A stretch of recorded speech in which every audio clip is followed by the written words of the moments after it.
ஆந்திராவிலையும் தெலுங்கானாவிலையும் பாகுபலிக்கு நிகரான வரவேற்பையும் வசூலையும் பெற்றிருக்கு அனுஷ்கா நடிச்ச வரலாற்று படமான ருத்ரமாதேவி. காகதீய வம்ச ராணியா ருத்ரமாதேவியோடைய வரலாற்று அடிப்படையா வச்சு குணசேகர் இந்த திரைப்படத்தை இயக்கியிருக்காரு. இளையராஜா இசையமைச்சிருக்காரு. 2 ஆண்டுகளா தயாரிப்புல இருந்த இந்த படம் கடந்த 9ஆம் தேதி தெலுங்குல ரிலீஸ் ஆச்சு. தெலுங்கானா ஆந்திர பகுதியை ஆண்ட வீரமங்கையோடைய படம் அப்படிங்கறதால அந்த மாநிலங்கள்ல இந்த படத்துக்கு பெரிய வரவேற்பு கிடைச்சிருக்கு. இன்னும் இந்த திரைப்படத்தோட தமிழ் பதிப்பு வெளியாகல. நாளை மறுநாள் உலகம் முழுக்க இந்த திரைப்படத்தோட தமிழ் பதிப்பு வெளியாகுது. இந்த படம் குறித்து பல்வேறு விமர்சனங்கள் வந்திருந்தாலும் திரையிட்ட இடங்கள்ல அமோகமான வரவேற்பு கிடைச்சிருக்கு. முதல் நாள்ல மட்டும் 20 கோடியை குவிச்சிருக்கு இந்த திரைப்படம். முதல் வார முடிவுல உலகம் முழுக்க 48 கோடியை குவிச்சிருக்கு.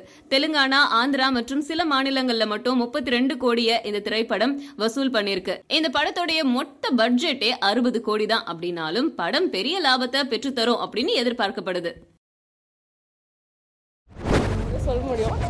அகர முகர எழுத்தெல்லாம் ஆதி பகவான் ஒலித்தே உலகு. கண்டிப்பா சொல்லுங்க. கொஞ்சம் யோசிச்சுக்கா.